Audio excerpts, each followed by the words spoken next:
But through it all, the core of Charlie's message and his basic method never changed. It never really changed. He stayed the same person also. At every campus event, Charlie asked the people who disagreed with him to come forward, and instead of silencing them, he handed them a microphone and let them speak. And he convinced so many of them. It was a pretty amazing thing to watch, actually. Shortly before Charlie arrived on campus, the day he was assassinated, a staff member texted him that there were many critics and students who were opposed to his views and rather strenuously in the crowd. And that actually made him feel good because he wanted to convince them. He understood. He really did. He understood what was right. And he was right about that. A lot of it was based on common sense, by the way. Charlie wrote back to the staff member saying, I'm not here to fight them. I want to know them and love them, and I want to reach them and try and lead them into a great way of life in our country. In a private moment on his dying day, we find everything we need to know about who Charlie Kirk truly was. He was a missionary with a noble spirit and a great, great purpose. He did not hate his opponents. He wanted the best for them. That's where I disagreed with Charlie. I hate my opponent, and I don't want the best for them. I'm sorry. I am sorry, Erica. But now Erica can talk to me and the whole group, and maybe they can convince me that that's not right, but I can't stand my opponent. We thank you for...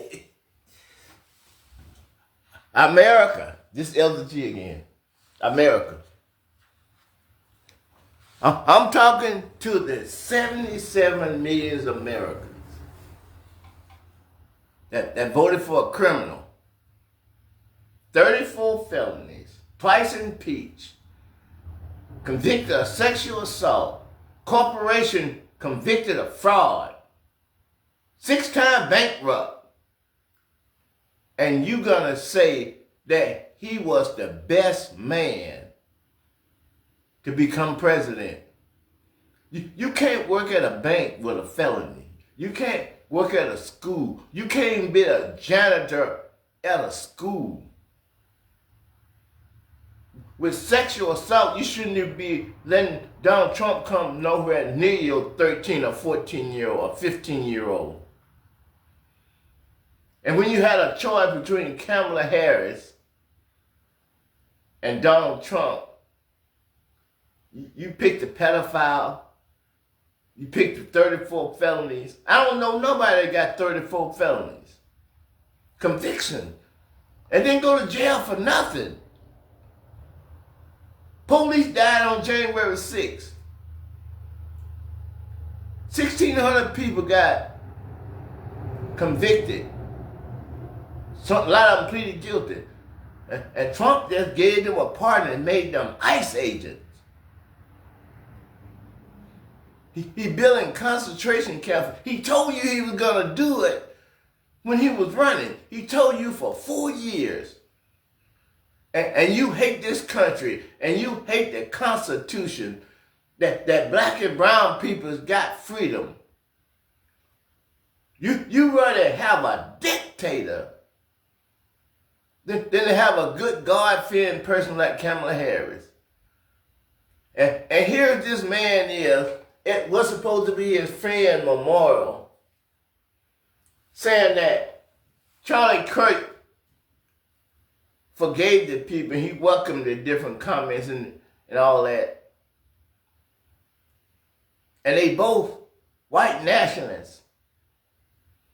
And the president of the United States, that black and brown people, he taking their money and spending it and getting a salary, and he putting the military on us.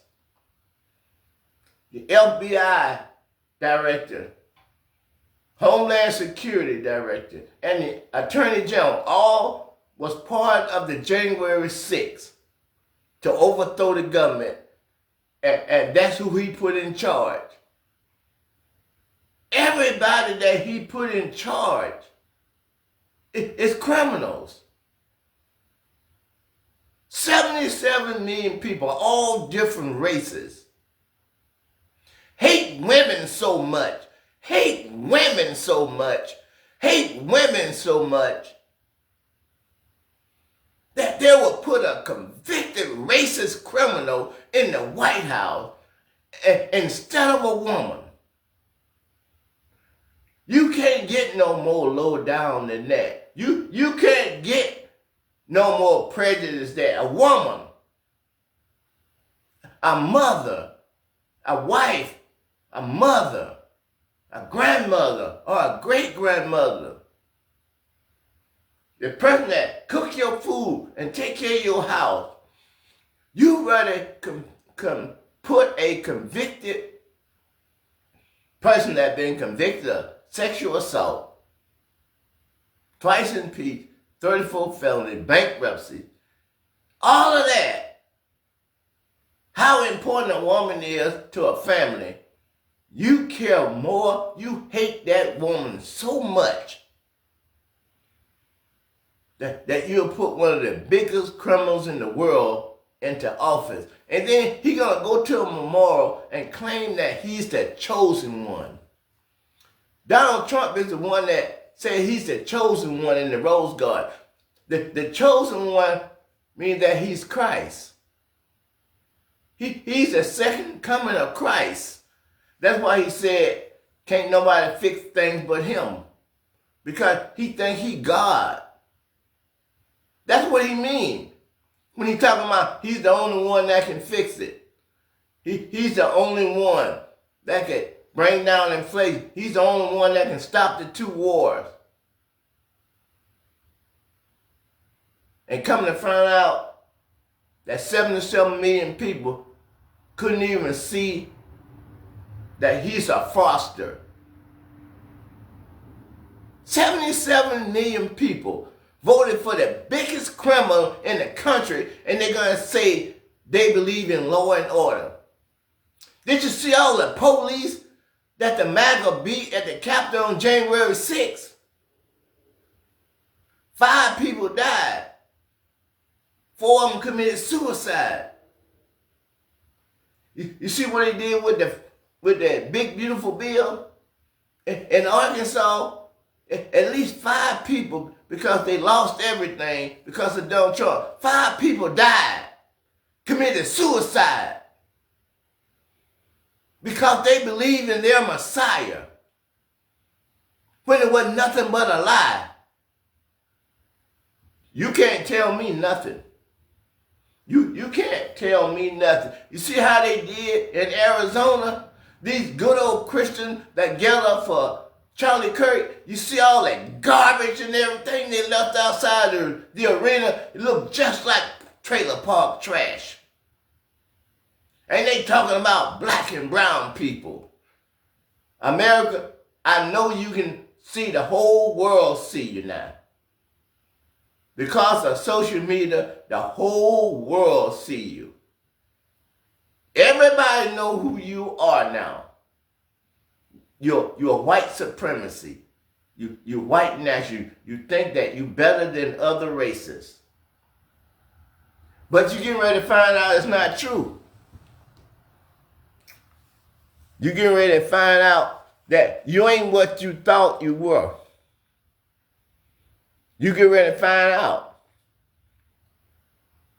who God loves. God don't love evil. God loves the person, but he hates evil. Because of your evil deed, God will let Satan loose on you. And Satan is the one that's going to do the damage. God just going to stand aside and let him loose. I can't believe some American people is willing to tear down the number one economy in the world because of hate.